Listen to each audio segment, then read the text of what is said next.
नमस्ते नमस्कार साथीहरु, पुनः पनि स्वागत छ हजुरलाई मेरो युट्युब च्यानल मेरा टिप्स एन्ड ट्रिक्समा र पुनः पनि एउटा नयाँ भिडियो र नयाँ जानकारीका साथ उपस्थित भइसकेको छु। आज यस भिडियोमा हामी कुरा गर्दैछौँ E-Sewaको MPIN अर ट्रान्जेक्सन पिन हजुरले भन्न सक्नुहुन्छ।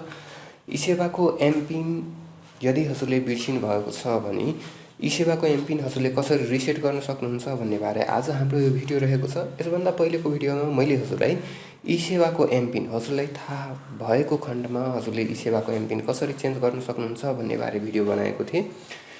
तर यस भिडियोमा चाहिँ यदि हजुरले आफ्नो E-Sewaको MPIन र E-Sewaको पिन बिर्सिनु भएको छ भने त्यसलाई कसरी रिकभर गर्न सक्नुहुन्छ, कसरी चेन्ज गर्न सक्नुहुन्छ त्यसको बारेमा आज हाम्रो यो भिडियो रहेको छ। र यसको बारेमा जान्न चाहनुहुन्छ भने भिडियोलाई अन्त्यसम्म हेरेर साथ दिनुहोला र हाम्रो च्यानलमा नयाँ हुनुहुन्छ च्यानललाई सब्स्क्राइब गर्नुभएको छैन भने च्यानललाई सब्स्क्राइब गर्नुहोला। अब हामी लाग्छौँ हाम्रो भिडियोतर्फ। यसको लागि सर्वप्रथम त हजुर E-Sewa एपमा आउनुपर्ने हुन्छ। E-Sewa एपमा यहाँ हजुर देख्न सक्नुहुन्छ मेरो मोबाइलमा E-Sewa एप खुलेको छ र E-Sewa एपमा लगइन हुनुहुन्छ भने लगआउट गर्नुहोला आफूलाई र यहाँ सुरुदेखि हामी उसलाई प्रोसेस देखाउँदैछौँ। यो लगइनको सेक्सन जुन देखाइरहेको छ, अप्सन देखाइरहेको छ माथि, त्यसमा क्लिक गरौँ र यहाँ क्लिक गरिसके पश्चात हजुरको माथि E-Sewa आइडी देखाउनेछ र सँगसँगै तल यदि सेभ गर्नुभएको छ भने माथि E-Sewa आइडी देखाउनेछ र तल अब एमपिन अर पासवर्ड। हामी चाहिँ यहाँ एमपिन भन्नाले जुन ट्रान्जेक्सन पिन रहेको छ, मोबाइलको पिन रहेको छ, पर्सनल आइडेन्टिफिकेसन नम्बर भनिन्छ हैन, जसलाई त्यो एमपिन कसरी चेन्ज गर्न सकिन्छ, कसरी रिसेट गर्न सकिन्छ त्यो हेरिरहेका छौँ। यहाँ आइसके पश्चात फरगट एमपिन भनेर हजुरले एउटा अप्सन देख्न सक्नुहुन्छ होला। यो फरगट एमपिनमा हजुरले क्लिक गर्नुपर्ने हुन्छ। फरगट एमपिनमा जाउँ। फरगट एमपिनमा क्लिक गरिसके पश्चात यहाँ हजुरले आफ्नो E-Sewa आइडी राख्नुपर्ने हुनेछ, जुन नम्बरमा जुन आइडीमा चाहिँ हजुरको 6 डिजिटको भेरिफिकेसन कोड आउनेछ। आफ्नो नम्बर राखी यसलाई हामी प्रोसिड गर्छौँ।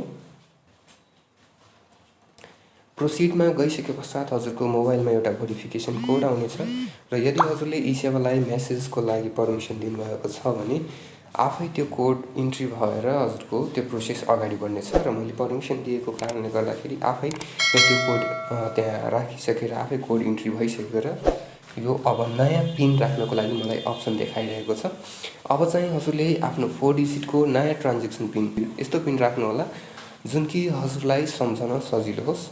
त्यो पिन यहाँ न्यू एमपिनमा 4 डिजिटको पिन राख्नु होला र सोही पिन कन्फर्म न्यू एमपिनमा पनि राखी यसलाई हजुरले कन्फर्म गर्नुपर्ने हुन्छ। न्यू एमपिनमा आफ्नो पिन राखौँ।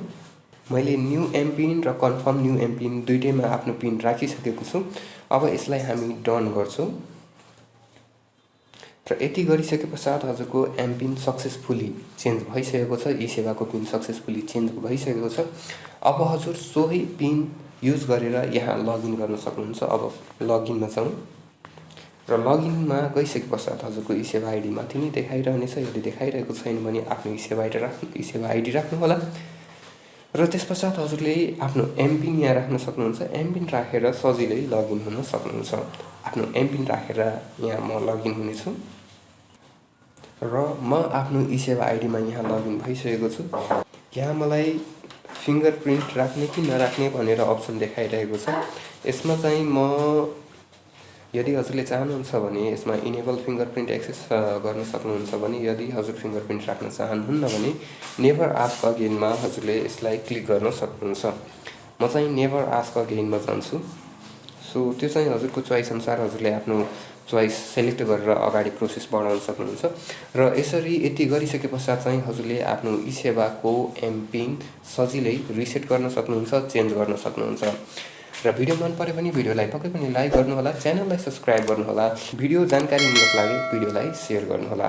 हस्त, धन्यवाद, बाइ बाइ।